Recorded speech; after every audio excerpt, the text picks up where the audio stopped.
the back, you had a question? I have a question about anger. It seems as though there was a common theme throughout most of the stories. And I would just like to say, you know, I think for most of us, this is probably maybe our first time ever seeing children on the other side. In other words, now you're adults, and now it's almost like we're listening to you guys while we're working with, you know, with the population of children. So I think it's very amazing that you guys are even eloquently able to describe it, you know, the experiences that you guys have had to endure.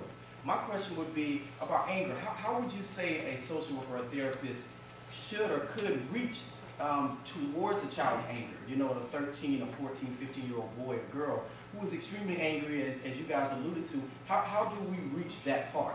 I mean, do you want to talk about the issues that, you know, that cause you to be removed from the home, or do you want social workers to kind of ignore it or wait until you guys are able and ready to talk about it? I'll take it first, and then as far as anger with me, and I had touched on this a little bit, I literally went to maybe about 3 different psychologists, and one of the psychologists, the last one I went to, she did like play therapy with me, and I was 13, and she would sit there and she'd say, "Are you gonna speak to me today?" And I'd say, "No, I'm not speaking." She'd say, "Fine." She'd go writing her little notes, and this went on for about a month.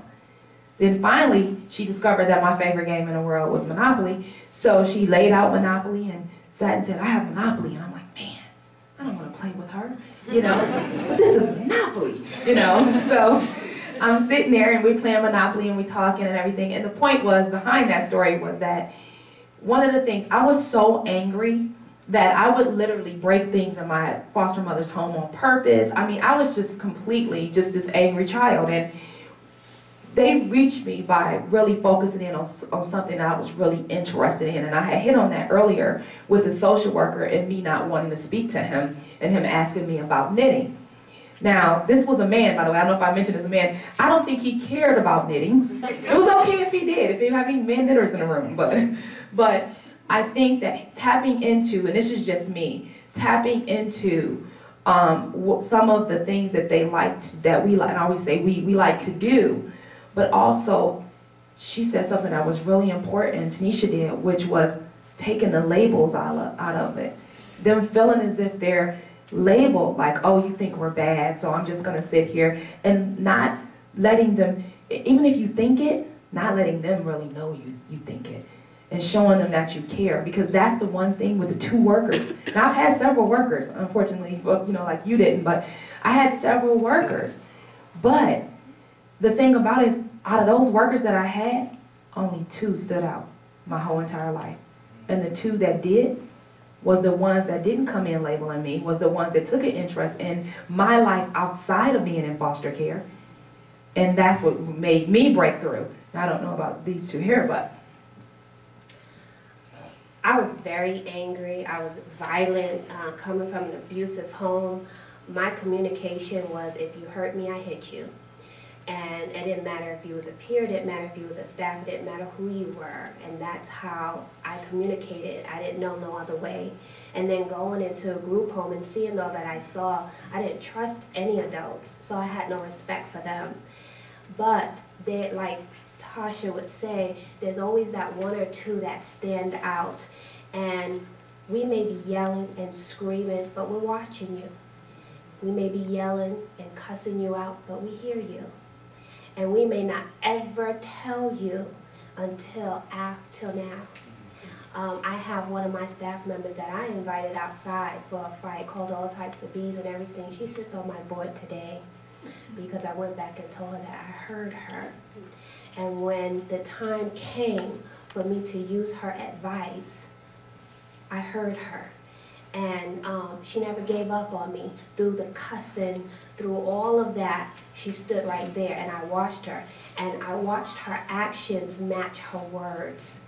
And the other thing is that the labeling is very important for you guys to remove, because once you label us, we're going to prove to you that that's what we are. And there was a staff, I remember one senior house parent labeling me as the master manipulator. Tanisha's the ringleader. If you get her, you can calm the other girls down because they follow her. And I remember not knowing what that word manipulator meant. I read my incident report and I saw in big, huge letters, letters, manipulator.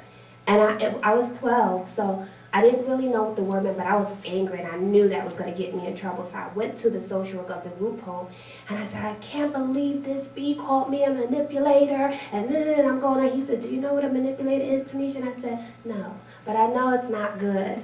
And he said to me, and I'll never forget these words, he said, you are a manipulator, Tanisha.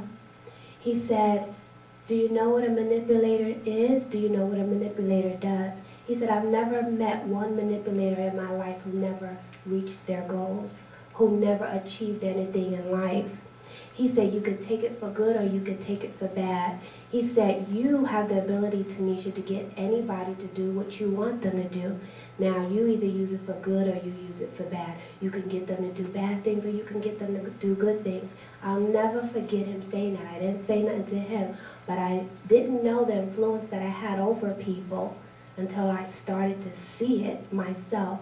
And when I saw it, then I started using it for good. That's how I got my job at ACS. That's how I was able to get my degrees. That's how I was able to transfer out of the system into my own independence, because I manipulated my way in a good way. But he took the time to tell me. You both summed it up so nicely. He basically